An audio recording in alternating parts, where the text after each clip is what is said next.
Hi, my name is Diana Britton, Managing Editor of WealthManagement.com and Rep Magazine. I'm here talking with Sean Walters, Executive Director and CEO of IMCA. So we're here at the IMCA conference in Seattle, and we're talking about designations, the value of designations. And yesterday, Phyllis Borzi of the DOL gave a talk to advisors here, and she was saying that consumers are just really confused, Sean, about the amount of designations that advisors have after their names, the titles that they throw around. It's sort of an alphabet soup out there. Yeah. I mean, what is the problem? Yeah, it can be confusing, and the Department of Labor is the latest in a series of regulators who've kind of questioned the quality of certification programs in financial services. There is a solution to that.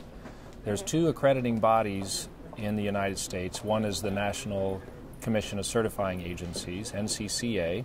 They accredit the value of and the standards that are met by national personnel certification programs. CIMA certification, our designation, has met an international standard from ISO. It's administered by ANSI, American National Standards Institute, and it addresses quality standards, credibility standards, if a program is fair, transparent, objective, does it have a good exam, are there continuing requirements, all of those things you would want as a consumer to have available in a designation that's behind somebody's name that you've given your money over to. Yeah. Yep. So, I mean, I know you guys did a study with IT Group about CIMA designation and designations in general.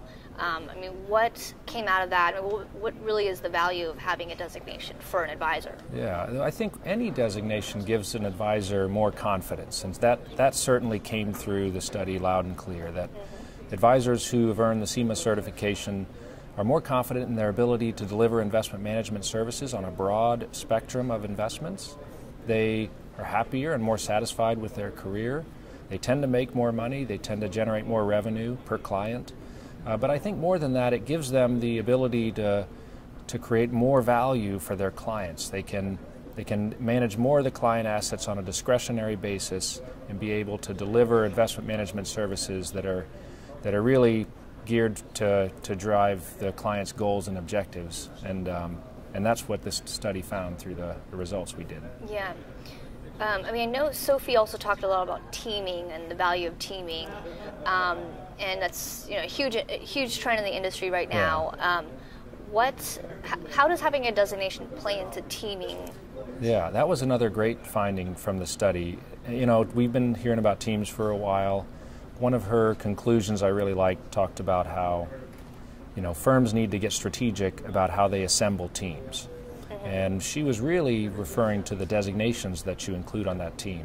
So 84% of teams and practices are owned or led by a CIMA certified advisor in this study, compared to 57% of other advisors. Those teams typically have a CFP on them, certified private wealth advisor if they're serving a high net worth client, and particularly in the race to better serve high net worth client issues, there has to be a thoughtful process assembling the different designations and skill sets that allow them to best serve those clients. Yeah. And so looking at all the other designations out there, CFP, CPA, you name it, what's different about CIMA? Who's your target advisor for a CIMA designation? Really, it's any advisor who serves an individual or an institutional client and offers investment management services for a fee.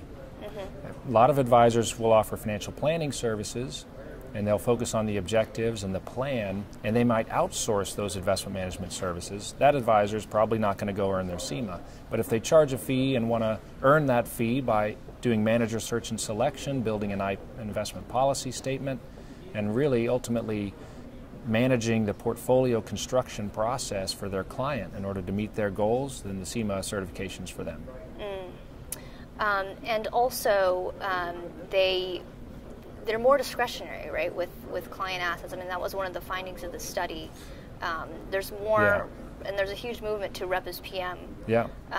Why is that they are more discretionary, do you think? Well, they have the knowledge and skills to be able to manage that client asset experience without needing supervision or needing to have it in a non-discretionary. The finding was 10% of assets of CIMA advisors is non-discretionary compared to 20% of assets held by non-CIMA advisors is non-discretionary. So there's basically half of the non-discretionary assets held. And I think it's because they've been equipped and assessed on that skill set so they can do that work. Well, thank you so much for your time, Yeah, Sean. I really appreciate it. Thanks, Diana. This is Diana Britton, Managing Editor of WealthManagement.com. Thank you so much for watching.